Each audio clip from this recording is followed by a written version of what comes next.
kenapa saya suka dengan salawat sallallahu alaihi Muhammad, sallallahu alaihi Muhammad, sallallahu alaihi Muhammad?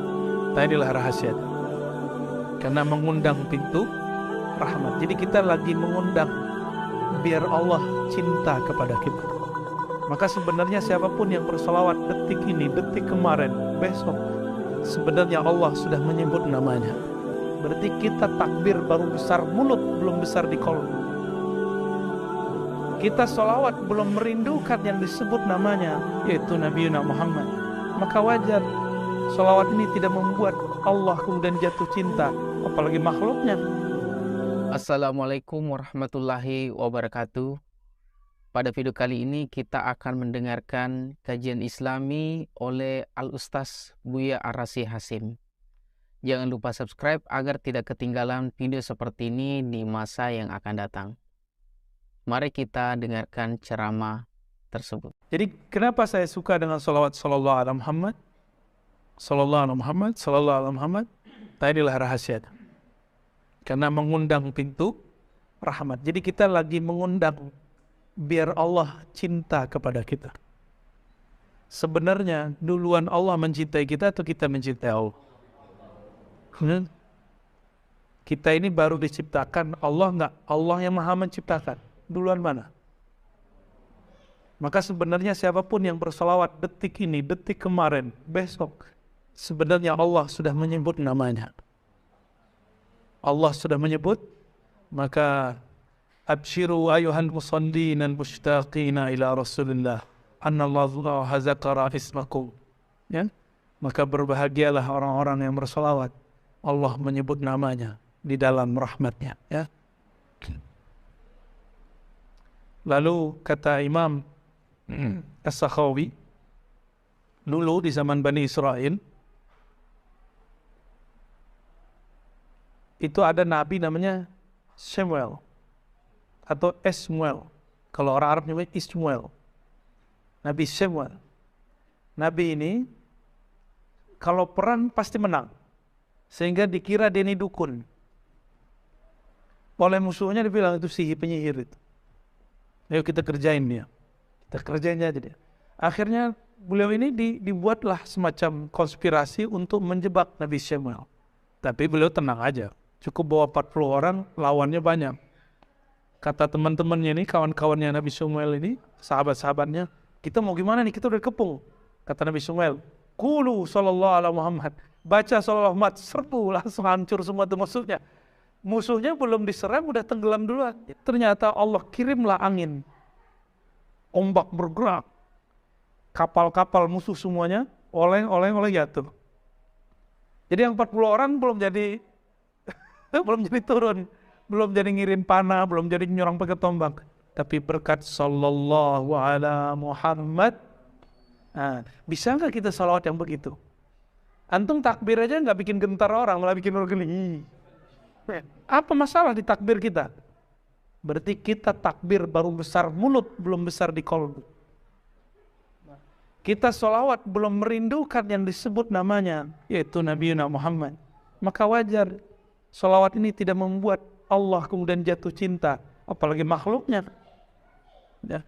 Nabi Muhammad Allah jatuh cinta, tapi Abu Lahab masih benci sama dia. Oke? Abu Lahab benci sama dia, Abu Jahal benci sama dia. Tapi Allah cinta sama dia. Ini bukti bahwa kalau Allah pun sudah cinta, tetap saja ada orang gak senang sama kita. Emang Allah cinta sama kita ya? Cintalah.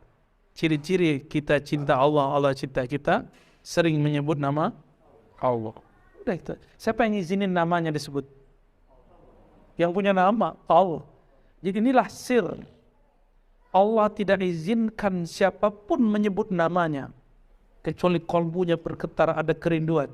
Ada syahdu. Namaku. Terakhir sebelum baca kitab Mukhtasar Ihya, Imam Al-Hafiz As-Sakhawi. Imam Sakhawi ini seniornya Imam Suyuti. Biasa, teman-teman konflik dikit. Jadi beliau ini konflik sama adik kelasnya. Jadi ntar kalau ngeliat saya konflik sama adik kelas saya, atau kelas konflik masih maklumi, biasa itu. Namanya Jarhul Aqran. Ya?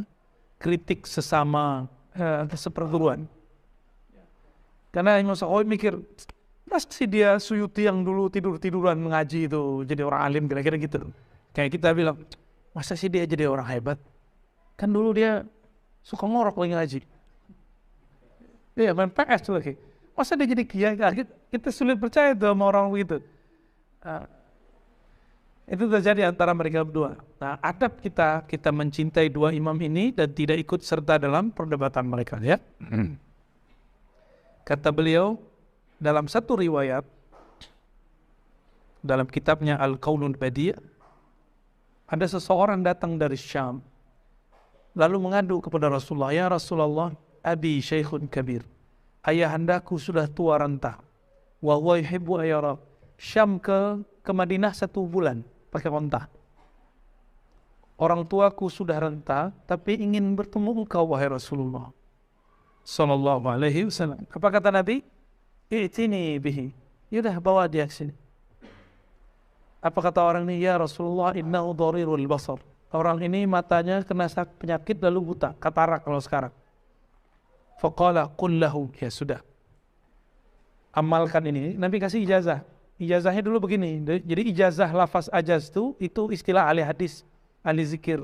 Dulu Nabi nggak begitu ngasih ijazahnya. Nabi cuma mengatakan qul, dah baca, kasih tahu ke dia. Qul lahu, sampaikan ijazahku kepadanya. Fi sab'i usbu'in, ay fi sab'i layalin, di dalam 7 malam selama 7 minggu bacalah sallallahu ala Muhammad fa innahu yarani fil manam, maka dia akan bertemu aku dalam keadaan tidur, hatta yarwi anni al hadis, sehingga dia bisa juga meriwayatkan kalamku. Fara'u fil manam faqad yarwi anhu, lalu dia ketemu mimpi dan dia mendengarkan kalam Nabi dan bisa mengatakan, aku ketemu Rasulullah dan Rasul bersabda, yarwi hadis minni, menyampaikan hadis dariku. Nah, itulah kualitas wali-wali Allah akhir zaman. Ruhaninya ketemu Rasulullah dan mendengar Rasulullah berkalam, sehingga dia boleh mengatakan secara ilmu hakikat, bukan secara ilmu hadis. Aku bertemu Rasulullah dalam tidurku, dalam mimpiku, dalam zikirku, lalu beliau berkalam. Dia bisa begitu. Mereka bukan disebut ashabun Nabi, disebut ikhwanun Nabi. Allahumma ja'alna min ikhwanin Nabi SAW. Ya Allah, jadikan kami ini ikhwan Rasulullah SAW, saudara Rasulullah SAW. Amin ya Rabbal Alamin.